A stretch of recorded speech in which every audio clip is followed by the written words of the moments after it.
केरल के कासरगोड में बड़ा हादसा हुआ है। नीलेश्वरम में एक मंदिर में कलियट्टा महोत्सव के दौरान रखे पटाखों में आग लगने से 150 से ज्यादा लोग घायल हो गए, जिनमें 10 की हालत गंभीर है।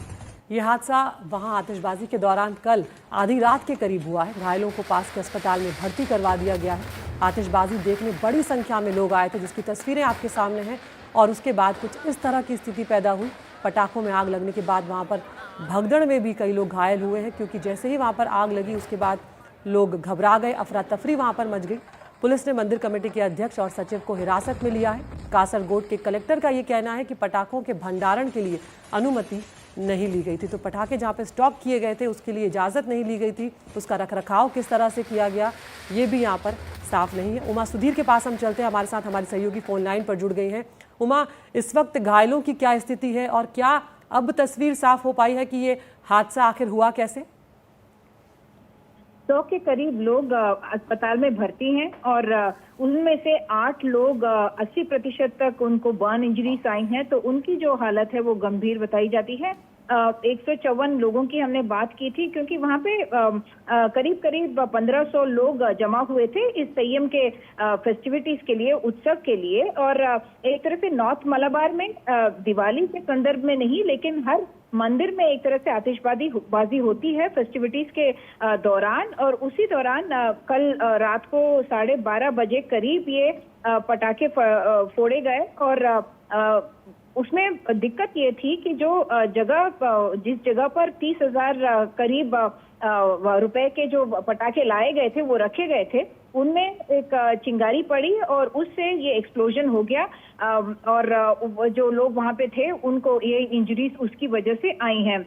दो चीजें हम यहाँ पे कह सकते हैं। हर मंदिर में ऐसी आतिशबाजी इस सीजन में होती है और शुरू इसी मंदिर से होती है, जिसको अंजुताम्बलम कहते हैं, वीरर कावू कहते हैं वहाँ पे।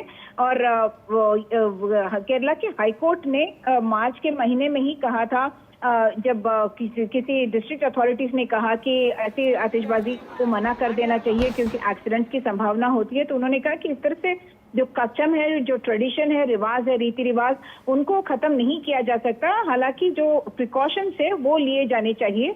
और यही बात वहाँ के जो एमपी हैं उन्होंने भी कहा है कि पुलिस की तरफ से पूरी शायद एक विजिलेंस नहीं रही है, और इसकी वजह से जो मैंडेटरी डिस्टेंस होना चाहिए था फायर क्रैकर्स के बर्स्टिंग और स्टोरेज में, वो नहीं रखा गया। 100 मीटर का डिस्टेंस होना चाहिए, जबकि यहाँ पे सिर्फ 3 या 4 फुट का डिस्टेंस था। और यही वजह है कि ये एक्सीडेंट हुई है।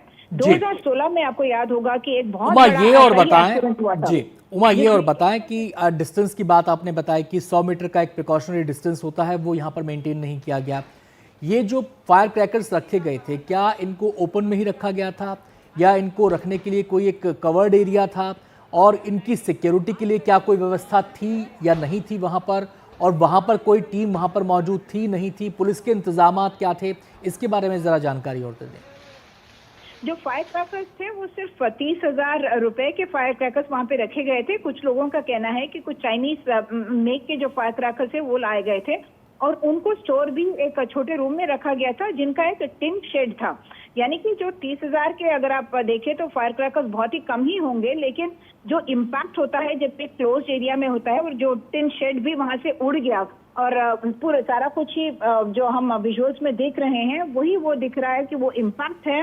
वो जब शेड बाहर निकल के आ गया तभी इम्पैक्ट बहुत ज्यादा हुआ। पुलिस का ये कहना है कि उन्होंने कोई परमिशन नहीं लिया था ना आतिशबाजी के लिए, और ना ही वो मैंडेटरी डिस्टेंस उन्होंने मेंटेन नहीं किया। तो इन दोनों एस्पेक्ट्स पर भी अब कार्रवाई होगी और इन्वेस्टिगेशन भी होगा। बिल्कुल, बहुत बहुत शुक्रिया उमा सुधीर इस तमाम जानकारी के लिए। तो मंदिर कमेटी के जो अध्यक्ष है, सचिव है, उन्हें हिरासत में यहाँ पर लिया गया है ताकि मामले की तहकीकात और गहराई में जाकर की जा सके। लेकिन ये वो तस्वीरें जब वहाँ पर आतिशबाजी चल रही थी, बड़ी संख्या में लोग देखने आए थे, लेकिन दूरी बहुत कम रखी गई थी। जिस दूरी को रखना चाहिए था उसका ध्यान नहीं रखा गया, और उसके बाद ये स्थिति वहाँ पर पैदा हुई है। 150 के करीब लोग घायल हैं, कुछ की हालत गंभीर है।